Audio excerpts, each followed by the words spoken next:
नमस्कार दोस्तों। इस सीरीज के अंतर्गत आज का हमारा टॉपिक है भारतीय नागरिकता। भारतीय नागरिकता से संबंधित जो भी महत्वपूर्ण तथ्य हैं उसके बारे में हम लोग पढ़ेंगे। तो भारतीय नागरिकता का प्रावधान अनुच्छेद 5 से 11 तक किया गया है। अनुच्छेद 5 से 11 तक भारतीय नागरिकता का प्रावधान भाग 2 तथा अनुच्छेद 5 से 11 तक किया गया है।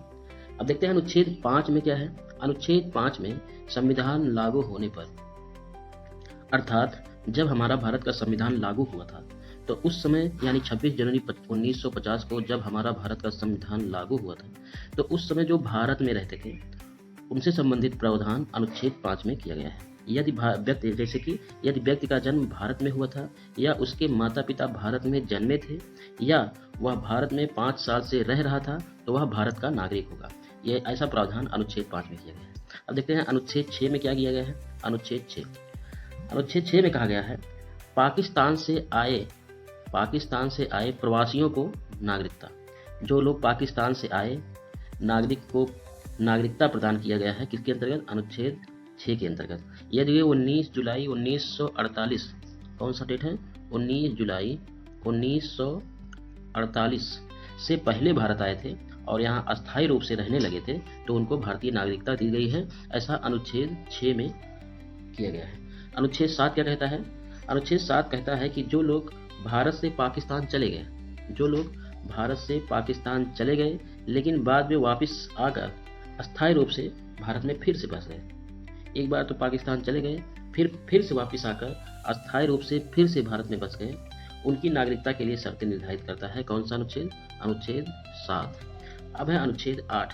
अनुच्छेद 8 कहता है कि जो भारतीय मूल के लोग विदेशों में रहते हैं, भारतीय मूल के हैं लेकिन विदेशों में रहते हैं और उनके माता पिता या दादा दादी भारत में जन्मे थे, वह भारतीय दूतावास में पंजीकरण कराकर भारतीय नागरिकता प्राप्त कर सकते हैं।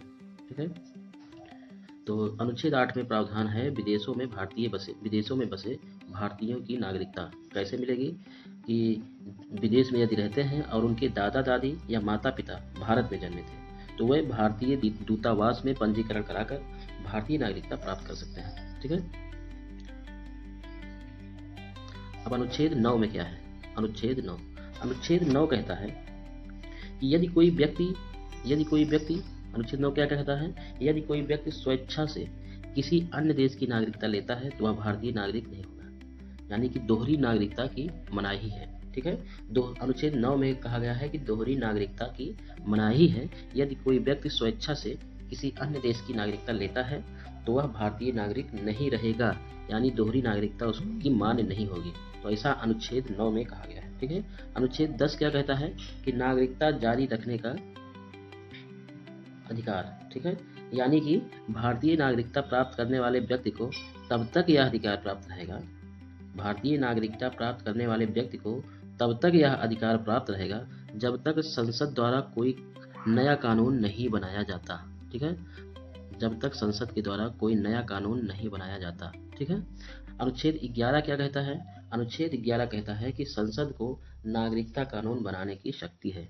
अनुच्छेद 11 यह सुनिश्चित करता है कि संसद को अधिकार देता है कि वह नागरिकता से संबंधित कानून बना सके, संशोधित कर सके या समाप्त कर सके। इसी अनुच्छेद के तहत नागरिकता अधिनियम 1955 जो है अनुच्छेद 11 के प्रावधान के तहत नागरिकता अधिनियम 1955 बनाया गया है। ठीक है। अब आगे है नागरिकता अधिनियम 1955 क्या है, इसके अंतर्गत क्या प्रावधान किया गया है। नागरिकता अधिनियम 1955 में प्रावधान है, नागरिकता अधिनियम 1955 में नागरिकता प्राप्त करने के तरीकों का प्रावधान किया गया है। अब वो तरीके कौन कौन से हैं? जैसे कि नंबर 1 है जन्म से भारत में जन्मे लोगों का नागरिकता, जन्म के आधार पर नागरिकता, यानी कि 26 जनवरी 1950 से 1 जुलाई 1987 के बीच जन्म लेने वाले व्यक्ति स्वतः ही भारतीय नागरिक होंगे। ठीक है। 26 जनवरी 1950 से 1 जुलाई 1987 तक जो व्यक्ति भारत में जन्मे हैं वह स्वतः भारतीय नागरिक होंगे। 1 जुलाई 1987 से 3 दिसंबर 2004 के बीच जन्मे व्यक्ति तभी भारतीय नागरिक होंगे यदि उनके माता पिता में से कोई एक भारतीय नागरिक हो। समझ में आया? ठीक है। 1 जुलाई 1987 से 3 दिसंबर 2004 के बीच जन्मे व्यक्ति तभी भारतीय नागरिक होंगे यदि उनके माता पिता में से कोई एक भारतीय नागरिक हो। और इसके अंतर्गत और आगे क्या है, जो जन्म से भारत में जन्मे लोगों को नागरिकता दी जाएगी, ऐसा और कौन सा प्रावधान है? यदि 3 दिसंबर 2004 के बाद जन्मे व्यक्ति तभी भारतीय नागरिक होंगे जब उनके माता पिता में से एक भारतीय नागरिक हो और दूसरा अवैध प्रवासी न हो। एक बार फिर से देखिए कि 3 दिसंबर 2004 के बाद जन्मे व्यक्ति तभी भारतीय नागरिक होंगे जब उनके माता पिता में से एक भारतीय नागरिक हो और दूसरा अवैध प्रवासी न हो। तो ये 3 प्रकार का प्रावधान किया गया है। जन्म के आधार पर कोई व्यक्ति किस प्रकार से भारतीय नागरिक माना जाएगा। अब दूसरा है वंशानुगत आधार पर। वंशानुगत आधार पर कोई व्यक्ति किस प्रकार से भारतीय नागरिक माना जाएगा। यदि किसी व्यक्ति के माता पिता में से कोई एक भारत का नागरिक हो और उसका जन्म विदेश में हुआ हो। यदि, एक बार फिर से देखिए, यदि किसी व्यक्ति के माता पिता में से कोई एक भारत का नागरिक हो और उसका जन्म विदेश में हुआ है तो वह नागरिकता प्राप्त कर सकता है। यह है वंशानुगत आधार पर नागरिकता। ठीक है। अब तीसरा है पंजीकरण द्वारा नागरिकता कैसे प्राप्त की जा सकती है। यदि कोई व्यक्ति भारतीय मूल का है और किसी अन्य देश में रह रहा है, व्यक्ति भारतीय मूल का है परंतु किसी अन्य देश में रह रहा है तो वह भारतीय नागरिकता के लिए आवेदन कर सकता है, यानी पंजीकरण द्वारा नागरिकता प्राप्त कर सकता है। अगला है कि न्यूट्रलाइजेशन अथवा स्वाभाविकरण द्वारा नागरिकता कैसे प्राप्त कर सकता है कोई व्यक्ति।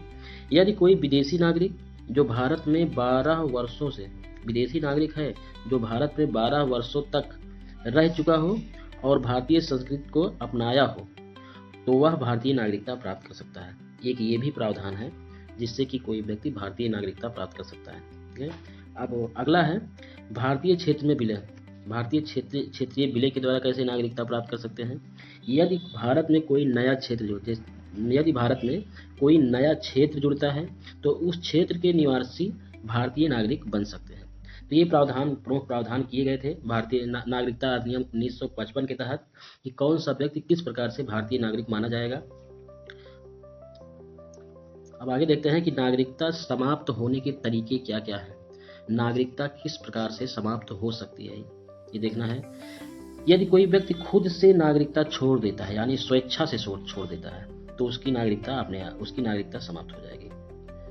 दूसरा तरीका है यदि अन्य देश में नागरिकता ले लेता है, कोई व्यक्ति है वो अन्य देश में नागरिकता ले लेता है तो उसकी भारत की नागरिकता स्वतः ही समाप्त हो जाएगी। ये दूसरा तरीका है। तीसरा तरीका यह है कि यदि किसी व्यक्ति ने धोखाधड़ी से नागरिकता प्राप्त की है, ठीक है, धोखाधड़ी से, तो सरकार उसको नागरिकता से वंचित कर सकता है। ये देशद्रोह का कारण माना जाएगा तो सरकार उसको नागरिकता से वंचित कर सकता है। ठीक है। अब आगे देखते हैं कि नागरिकता संशोधन अधिनियम जो कि 2019 में आया था, जिससे बहुत सारा विवाद भी हुआ था, उसमें क्या प्रावधान किया गया था। तो नागरिकता संशोधन अधिनियम 2019 में प्रावधान किया गया था कि जो लोग पाकिस्तान, अफगानिस्तान और बांग्लादेश के हिंदू हैं, सिख हैं, बौद्ध हैं, जैन हैं, पारसी हैं और ईसाई हैं, ये शरणार्थी यदि भारत आते हैं तो इनको नागरिकता देने का प्रावधान किया गया है। कौन कौन सा देश है? पाकिस्तान, अफगानिस्तान और बांग्लादेश। और कौन कौन से धर्म के लोग? हिंदू, सिख, बौद्ध, जैन, पारसी और ईसाई। यदि ये लोग भारत में आते हैं तो इनको नागरिकता देने का प्रावधान नागरिकता अधिनियम 2019 के अंतर्गत किया गया है। इसमें विवाद इसलिए हुआ कि बाकी सभी धर्मों को तो रखा गया लेकिन मुस्लिमों को इसमें शामिल नहीं करने पर इसमें बहुत सारा विवाद हुआ। ठीक है। तो ये रहा नागरिकता से संबंधित जो भी महत्वपूर्ण तथ्य थे उसको इसमें कवर किया है।